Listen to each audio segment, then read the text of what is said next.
जी बिल्कुल, मां हिन वक़्तु मौजूद आहियां प्रेस क्लब ठुल लॻा सी सेक्शन थाणे जे हद ॻोठ अब्दुल करीम खान खोसो में शरपसंदन बेजारो पटे लखनि जो नुक़सान करण ख़िलाफ़ खोसा बिरादरी पारां प्रेस क्लब ठुल लॻे एहतिजाजी मुज़ाहिरो करे रहिया आहिनि। वधीक मुज़ाहिरनि सां ॻाल्हि ॿोल कंदासीं त हिननि जो छा चवणु आहे। मुंहिंजे घर खे बाहि ॾेई विया, उन खां पोइ मां सी सेक्शन थाणो सूबेदार खे घुराए उन टाइम रज़ा महमद एसे जो रज़ा महमद खोसो उनखे सॼो हाल हक़ीक़त ॿुधायुमि। उन खां 2-3 ॾींहं वरी बाद में गुज़रिया, शरपसंद अची मुंहिंजो ज़मीन ते 12-13 वण कटे विया। उन खां पोइ मूंखे धमकी ॾिनऊं त अॼु मां वण कटियऊं ॿीहर वरी तव्हांजो ॻिची लाहे वेंदुमि।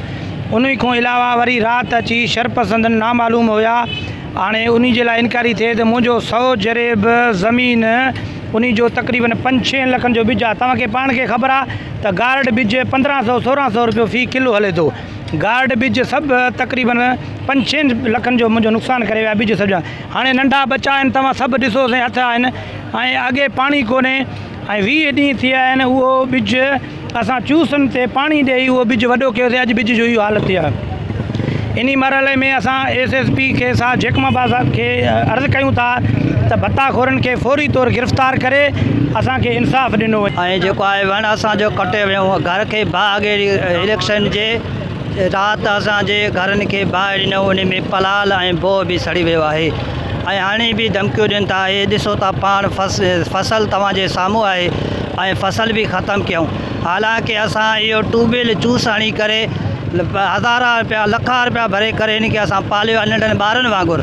अॼु ॾिसो था इहा हालति छा लॻो पियो आहे, ऐं तक़रीबन 5-6 लखनि जो जेको आहे बिजो ख़तमु करे छॾियऊं।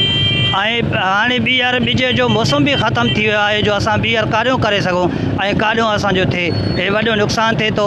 ऐं जेको आहे असां SP साहिब खे ऐं DIG साहिब खे चऊं था त असां सां इंसाफ़ कयो वञे। ऐं राति जो कोडरनि सां पटे विया आहिनि। बराए महिरबानी वज़ीर आला सिंध खे साईं मुरादली शाह खे जेके हुसैनी छॾाए थो, महिरबानी करे असां सां इंसाफ़ कयो वञे। 5-6 लख जो नुक़सानु थियो आहे। बराए महिरबानी SP जेकमाबाद खे अर्ज़ु आहे त असां सां ज़ुल्म बंदि कयो वञे, चोरनि खे लगाम ॾेई असांजो जान ग़रीबनि जो महफ़ूज़ बणायो वञे। 5-6 लख ग़रीबनि जो नुक़सानु थियो आहे। असांजो इहो हिसाबु आहे त ग़रीबनि सां इंसाफ़ कयो वञे।